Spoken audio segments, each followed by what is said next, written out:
What happens to the sinners that still try? Now look at this scale.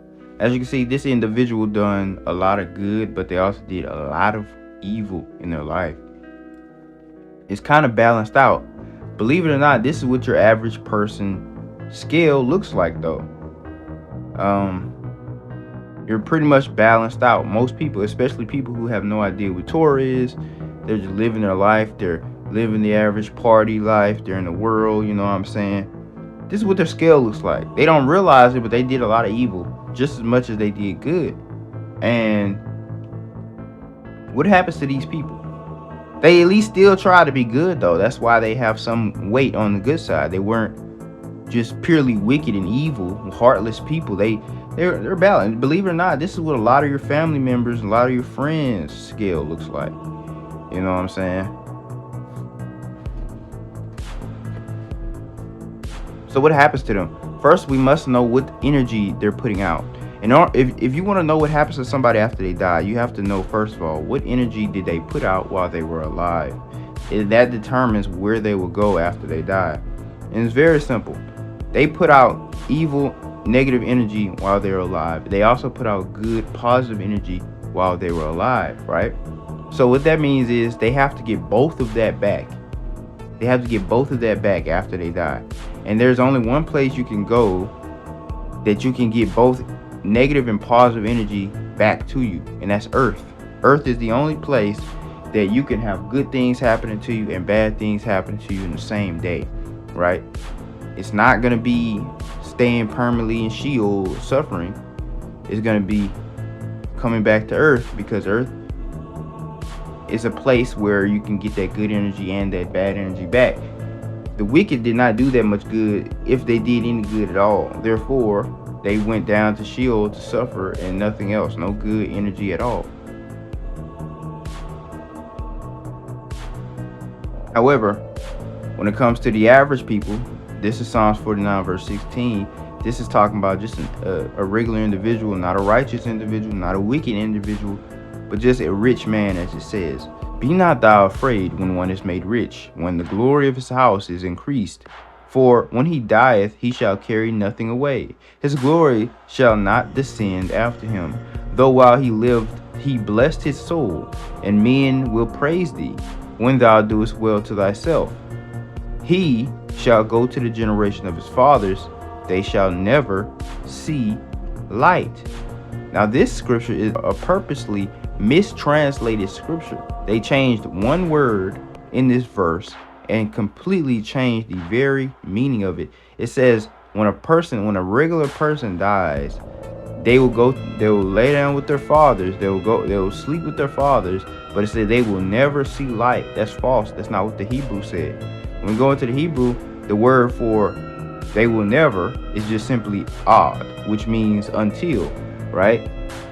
It says as far as, even to, up to, until. And then when we look at the examples of ad being used in text, almost all the time it means until. So let's plug it back in the text for they shall never and just replace that with until, right?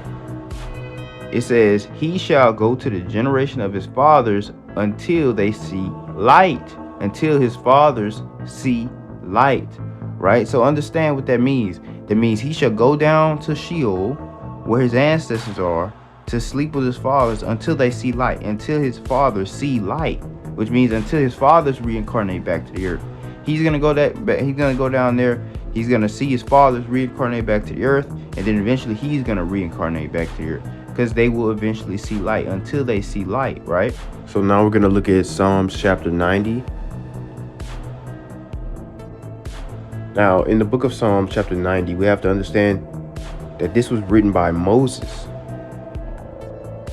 Now, the context of this chapter is the fact that Yah and humans are completely different. Yah is almighty and humans are not. So let's read it. It says, Yahuwah, thou hast been our dwelling place in all generations. That means we dwell within Yah. Yah is omnipresent. Yah is everywhere. The second verse. Before the mountains were brought forth, or ever thou hast made the earth, and the world, even from everlasting to everlasting. Thou art Elohim, which is self-explanatory. Yahuwah is everlasting. It says, Thou turnest man to destruction, and sayest, Return, ye children of men. Now pay attention. The word destruction in this verse in Hebrew is dakah, which means dust or a powdery substance, a crushed substance. So it says, Thou turnest man to dust, and sayest, Return, ye children of men. In other words, after man has died and decomposed in the ground, Yah says, Return, ye children of men, aka reincarnation. And when this happens, we forget everything and we come into this world again as a baby. Now, this is talking about man in general. This is not talking about the extremely righteous man. This is not talking about the wicked man. This is talking about the average man. It says, For 1,000 years in thy sight are but as yesterday when it is past, and as a watch in the night. Meaning, Yah's memory it goes back for all eternity. So 1,000 years to him was like yesterday. 1,000,000 years for him was like yesterday, right? 1,000,000,000 years for him was like yesterday. There's no concept of time when it comes to Yah. So since he's eternal, time doesn't even matter. But again, like us humans, we have to get reincarnated, and we keep losing our memory every single time. He returns us to dust and says, Return, ye children, man. But then verse 5, it says, Thou carriest them, the people, away as with the flood. So people die, right? It says they are as asleep. The word as is slanted, meaning it was added. So they are asleep. So when people die, they are asleep. It tells you that all throughout the scriptures that when somebody dies, they are simply sleeping, right? Which means you're eventually going to wake up.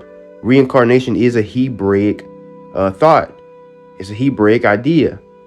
It's not going to be called reincarnation in the scriptures, but as for all the people who say reincarnation is not biblical, you actually have to understand the scriptures. It tells you that David will reincarnate. It tells you that Zerubbabel will reincarnate. It tells you that the governors of Judah will reincarnate. It says, In the morning they are like grass that which groweth up. So it says you carry them away with the flood. You kill them. And it says they're asleep. And it says in the morning they're like grass that groweth up. So when you sleep, when do you wake up? You wake up in the morning time, right? Okay, it says in the morning they're like grass that grows up. Meaning they are alive again. Their soul is back on earth. It says in the morning it flourishes and groweth up. In the evening it is cut down and withereth. Think about grass. It sprouts, it starts to grow, and it flourishes, right? Like a child grows up into adolescence. Then it's an adult, and it says in the evening it is cut down. Then it starts to age. It starts to get wrinkly. The bones start to wear down. The teeth start to fall out. The hair turns gray and withereth. Then it dies. But what happens every spring? It grows right back, right? Think about it. Your soul is infinite. Why do you think Sheol is a resting place? Why do you think we go there to sleep? If we sleep, that means what? We're eventually going to awake. Ecclesiastes chapter 1 and verse 4. Watch Solomon explain what happens on earth and what is natural. One generation passes away, and another generation cometh, but the earth abideth forever. The sun also ariseth and goeth down, and hasteth to his place where he arose. The wind goeth toward the south, and turneth about to the north. It whirleth about continually, and the wind returneth again according to his circuits.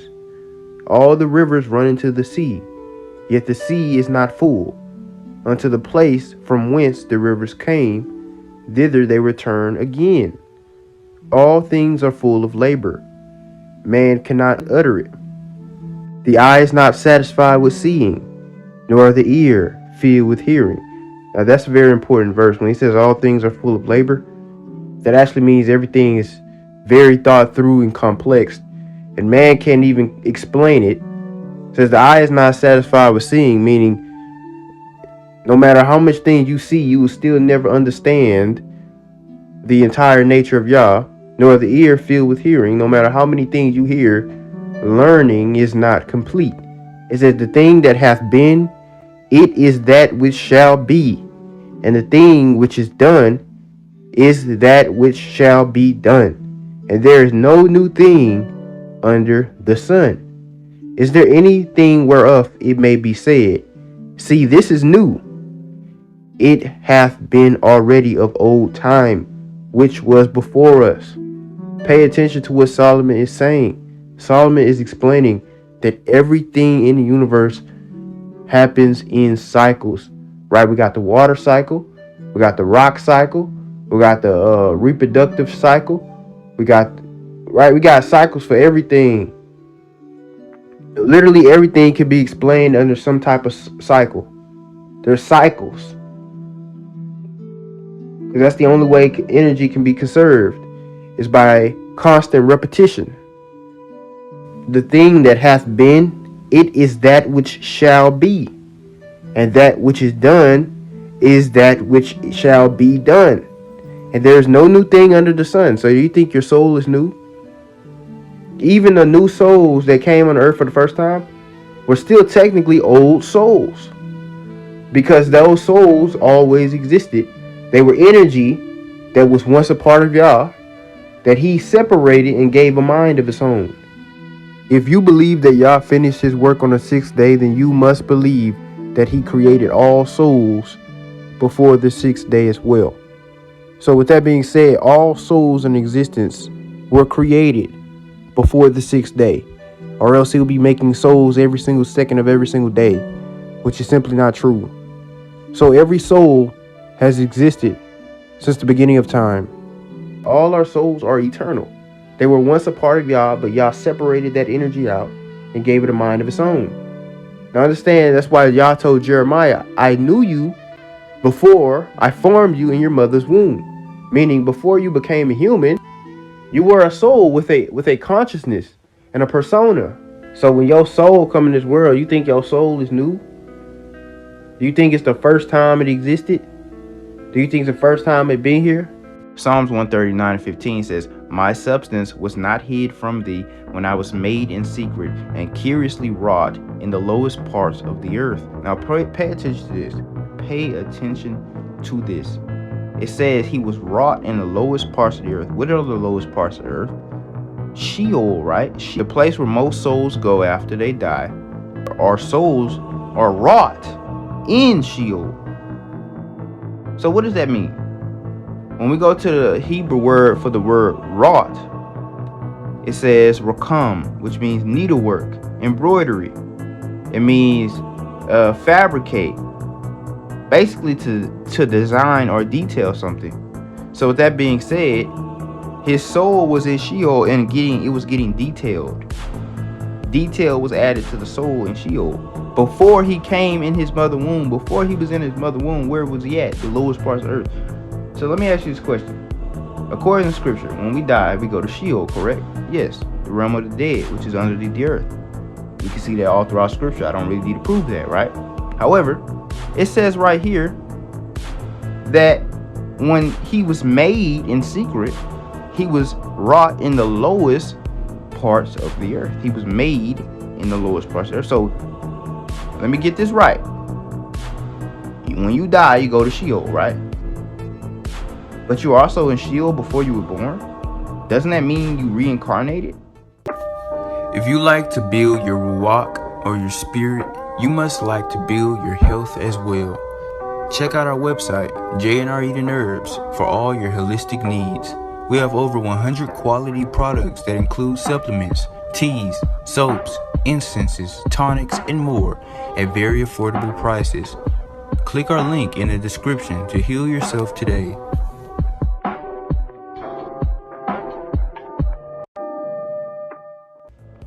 If you think about that from a sequential perspective, you will see that that's talking about reincarnation. So what happens in Sheol? Why were you detailed in Sheol? Well,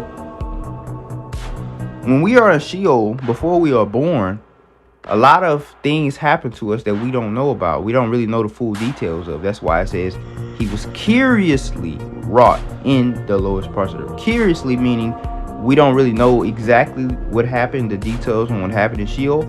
But what we do know is that a lot of our life that we live in this realm and a lot of our mission that we have to fulfill in this world, it was talked about in Sheol between us and Yah. Before we were born, Yah had a conversation with us and said, look, this is what you need to do in this life. This is what you need to correct in this life. Okay, this is what you messed up on in this life. That's why you have to come back. You came back. You have to come back because in this life you messed up. And you need to reach the Zadik's Panim if you want to go into the heavens. So this is what you need to correct. And, a lot of theories will say that Yah allows you to choose your parents and things like that. Whichever parents or people that you know that might be able to help you reach your mission, even if you know you don't like those parents, you know that those people will help you reach the mission that you need to fulfill, and you choose them. I don't know if that's a fact. Obviously, the scripture says it's curious. We don't really know what happens in Sheol. That's why Sheol literally comes from the Hebrew root sha'al, which means to question or to inquire. We don't know what happens in Sheol. However, what we do know is that something happens to the soul in Sheol. Something is updated, detailed with the soul in Sheol.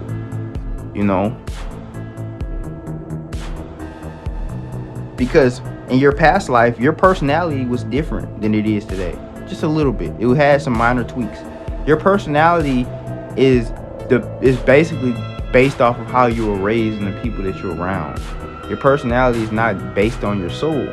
Your soul is not your mind. It's not your body.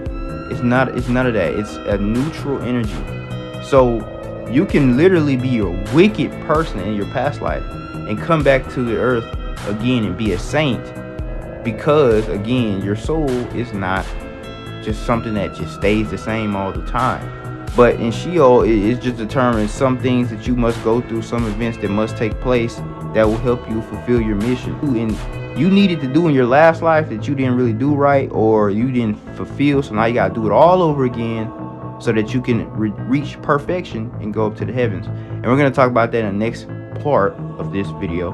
However, let's continue. What happens to the souls of the people who were righteous but messed up? Right? Let's say you were righteous, you was doing good. You had a lot of good weight, but now you did some evil. Now that weighs down on your scale. So what happens to those people? Find out in the next part of this series.